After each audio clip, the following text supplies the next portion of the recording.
ሰላም ዛኔ በጣም አስገራሚ ታሪክ ውስጥ ነው የምንገባው። ከዋናዎቹ ቅዱሳት መጻሕፍት ዝርዝር ውስጥ ስለተወገደው ግን በምስጢርና በጥንታዊ ጥበብ ስለተሞላው መጽሐፍ፣ አዎ ስለ መጽሐፈ ሄኖክ ነው የምናወራው። እስቲ አብረን ስለ ወድቁ መላእክት፣ ስለ ግዙፍ ፍጥረታት እና ዓለምን ስለቀየረው ጥንታዊ ኃጢአት የሚጠርቀውን ይህን መጽሐፍ እንመርምር። ታሪኩ የሚጀምረው በአንድ ትልቅ ጥያቄ ነው። በታሪክ ውስጥ ከእግዚአብሔር ጋር ሄደ ተብሎ የተነገረለት ያ ምስጢራዊ ሰው ማን ነበር? መልሱ በቀጥታ ወደ መጽሐፉ ዋና ባለታሪክ ይወስደናል። ሄኖክ ማን እንደሆነ በደንብ ለመረዳት የኖረበትን ዘመን ማየት አለብን። እዚህ እንደምናየው ከአዳም በኋላ ነው፣ ግን ከኖኅና ከጥፋት ውሃው በፊት። ይህ ማለት ምን ማለት ነው?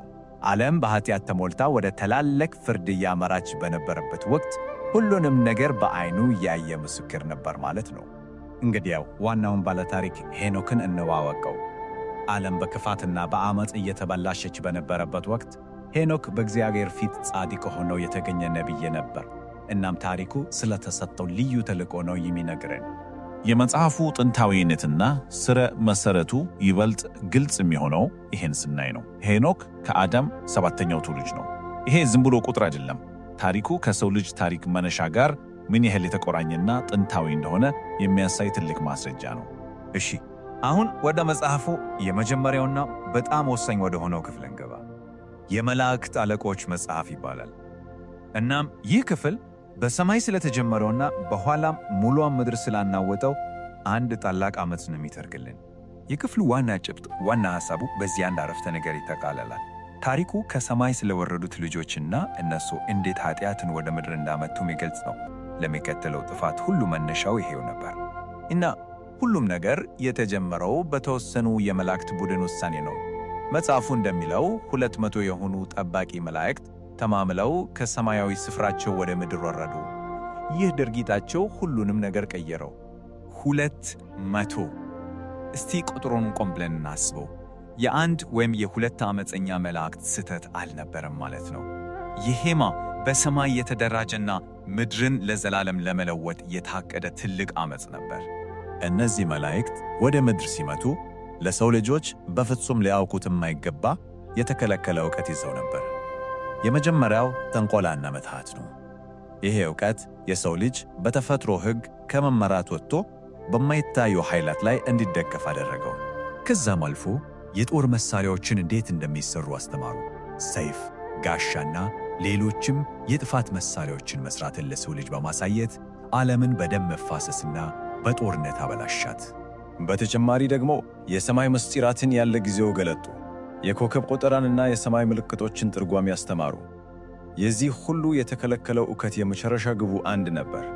የሰው ልጅ ከፈጣሪው ይልቅ በራሱ ጥበብና በከዋክብት እንዲመካ በማድረግ ከመለኮታዊ መንገድ ማውጣት። የወደቁት መላእክት ያመጡት ጥፋት በእውቀት ብቻ አላቆሙም። በጣም የሚቀፋው ነገር ከሰው ልጆች ጋር በመደባለቅ ከኃጢአት የተወለዱ አስፈሪ ፍጥረታትን መፍጠራቸው ነው። እነዚህ ፍጥረታት ናፊሊም በመባል ይታወቃሉ። ናፊሊም እነማን ናቸው? በቀላሉ ለማስቀመጥ እነሱ የመላእክትና የሰው ልጆች ድብልቅ የሆኑ በምድር ላይ ታይተው የማይታወቁ ግዙፍ ፍጥረታት ነበሩ። አመጣጣቸው ከተፈጥሮ ሕግ ውጪ ነበረ። እስቲ አስቡት፣ ሰማያዊ መንፈሳዊ ፍጡራን ከምድራዊ ሟች ሴቶች ጋር ሲደባለቁ፣ ከዚህ ከተፈጥሮ ውጪ ከሆነ ግንኙነት የተወለዱት ፍጥረታት ደግሞ ለዓለም ታላቅ ጥፋትን ይዞ መጡ። የእነዚህ ግዙፎች መኖር ጥፋትን ብቻ ነው ያመጣው። በልተው ስለማይጠጉ መጀመሪያ የሰውን ሀብት፣ ከዛም ሰዎቹን የራሳቸውን መብላት ጀመሩ። ጥፋታቸው በዚህም አላቆመም። እርስ በርሳቸው መብላላት ጀመሩ። በመጨረሻም ምድር በጩኸት እና በአመፅ ተሞላች። በዚህ ሁሉ የጥፋትና የትርምስ ወቅት ነበር ሄኖክ ወደ ታሪኩ የተመለሰው። ግን ዝም ብሎ ተመልካች አልነበረም። እግዚአብሔር ከባድ ተልእኮ ሰጠው፣ በፍጥረት ሁሉ ላይ የሚመጣውን ፍርድ እንዲያውጅ። ለሄኖክ የተሰጠው መልእክት ይሄ ነበር። በጣም ከባድ መልእክት። ለወደቁት መላእክት ምንም አይነት ምሕረት እንደሌለ፣ ሰላም እንደማይኖራቸው፣ ለጥፋታቸውም ይቅርታ እንደማያገኙ እንዲነግራቸው ታዘዘ። የመጨረሻና የማይቀለበስ ፍርድ። ፍርዱ በመላእክቱ ላይ ብቻ አላበቃ።